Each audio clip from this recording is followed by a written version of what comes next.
Hi everyone, my name is Ritesh Agarwal, founder and CEO of OYO, and I'm going to be teaching you how to fail and yet build a billion-dollar business.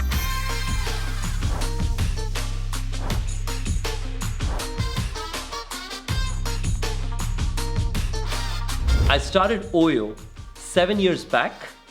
We are today one of the leading hotel platforms around the world. We serve close to 190,000 small hotels and homes around the world who are a part of our platform, which translates to over 1 million rooms.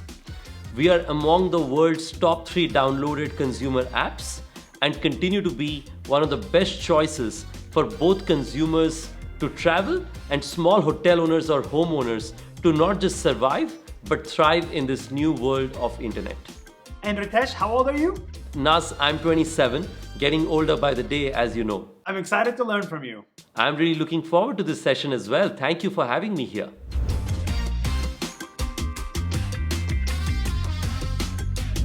This topic is very close to my heart. I've always believed all through the last many years I've built OYO is that every overnight success is at least a 5 or a 10-year-old story. A lot of times you may open a newspaper and see the story of an entrepreneur and look at it and feel, gosh, she or he got lucky. They just were successful overnight because somebody chose to invest in them, or they just found a business idea that was fascinating. Remember, if that's a real story, those people have been hard at work for at least 5 to 10 years. How did you build a business? Why are you a founder, and how can I be a founder? I think the question of a founder is a very critical one. How am I a founder? How did I know that?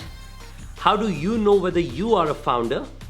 And how do you make sure that once you're able to assess, you know what's in store for you, both the good, the bad, and the ugly? I think the most important quest for a founder is that of knowing how passionate are you about solving a problem. And that should be the single most important thing for you. If you know that you're genuinely most excited about solving problems, regardless of whether you are wealthy or you're in duress, that is the most unique trait of being an entrepreneur or a founder yourself. Let me tell you a story of how I heard the word entrepreneur for the first time. I was in my 3rd grade. My eldest sister told me they have an entrepreneurship event. When you're young, you keep that Oxford dictionary, the small little Oxford dictionary, very close to yourself. So I went there and I searched to myself what entrepreneurship meant. And it read, if I'm not wrong, somebody who finds a problem, solves it, and creates wealth around herself or himself. I found it fascinating that you could solve problems and create wealth both at the same time. In that context, I'd like to recommend and ask you this question. What drives you every day you wake up? Is it the problems around you that you want to fix? Or something else? When you're under the shower, if you can't stop thinking about the problems and the challenges around yourself, and instead of complaining about them, you want to take charge and want to go fix it, that's when you know you're a founder. It doesn't matter what's your age, what's your background, what's your industry, what's your qualification, where are you from, whether you are qualified to solve the problems or not. Because remember, I'm not qualified to be a hotelier. One of the best automobile entrepreneurs in the world was not qualified to be an automobile engineer, but each one of them are pursuing their interests because of their love and passion to solve problems. That's how I think you identify whether you're a founder or not, and whether you want to pursue an idea or not.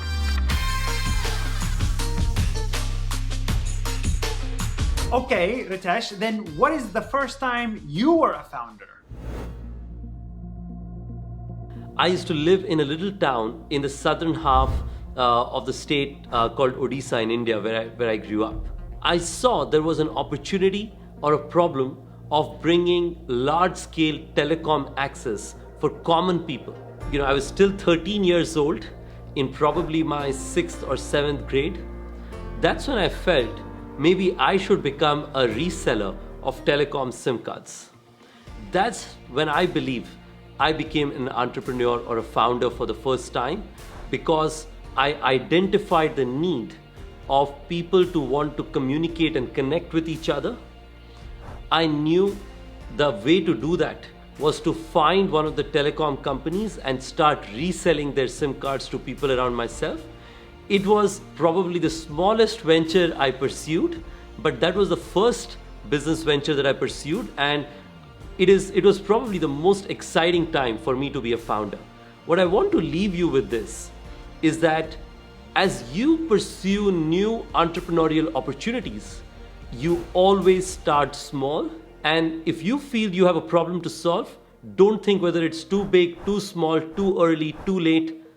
Just jump deep and try and make sure that you can solve that problem. That's when you start being a founder. But what about people who may have insecurities, either their background, their age? You're not young enough, you're not old enough, you're not smart enough. How does a founder survive their insecurities? The insecurities that come with being a founder are quite broad.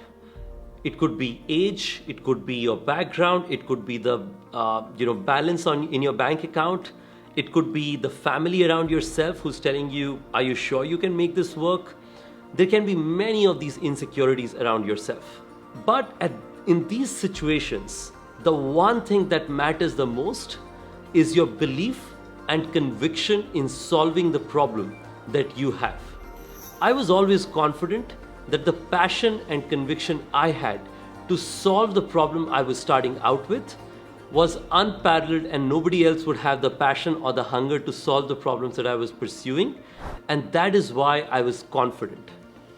And I knew, worst case, even if I failed, I'm going to go try again and will not stop until I succeed.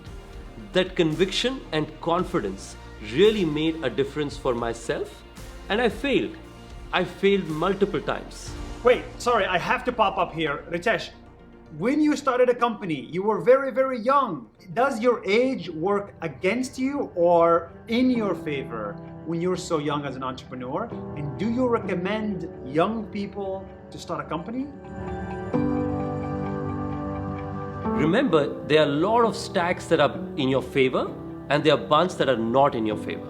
Things that are in your favor include you're young and you have nothing to lose. Use that to your advantage. You can now pursue industries that nobody else could have imagined who has the pressure of being successful. Second, you could use your laptop and internet and start a company out of your university campus. You don't need to go set up a business with an office space, an on-premise server, and things like those. Third, you can pursue new ideas every few months and fail because nobody's tracking you, or nobody's saying that, gosh, look at this girl or guy who's been successful or failure twice and what's happening next. And the fourth is, if not for anything, even if you fail, the learnings will be so valuable that all through your life, you would think that in your formative years, you were pursuing things nobody else was thinking about. These are things I'd recommend you as you think about the world of entrepreneurship being young. And sure, there will be challenges, some that I encountered as well. You will face challenges of people thinking, are you even credible? Can you build a real business? How committed are you? I remember one of my early mentors' conversations to me, which is people always want to join companies and founders who have momentum on their side. So you should begin your idea, build momentum around yourself. You will have everybody wanting to join you. Employees, investors, customers, and everyone else. But if you wait for one of them to join you, you will never get started. I want to conclude by saying that this is the best time to be an entrepreneur in any company, any industry, any geography around the world right now. And there are multiple reasons why I feel so. Whenever I reflect over weekends about the opportunities and the challenges around ourselves and myself, I find it quite fascinating that there is absolutely no industry, no segment, no geography where the opportunities are not huge.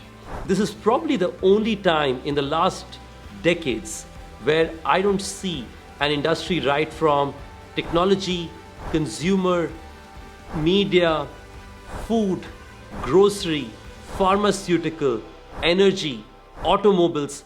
In each one of these industries, there is a complete transition that's getting started as a part of the data age that we are in. Each one of you listening to me have an opportunity to pick out any one of these industries. Think about what will the next generation want. How would you use internet and data to completely turn those industries on their head? And if those problems excite you, I think it's time for you to be an entrepreneur or a founder. And I believe the time is not next month, next quarter, next year. I think the right time was yesterday. Now yesterday is gone. Probably the time to start is now.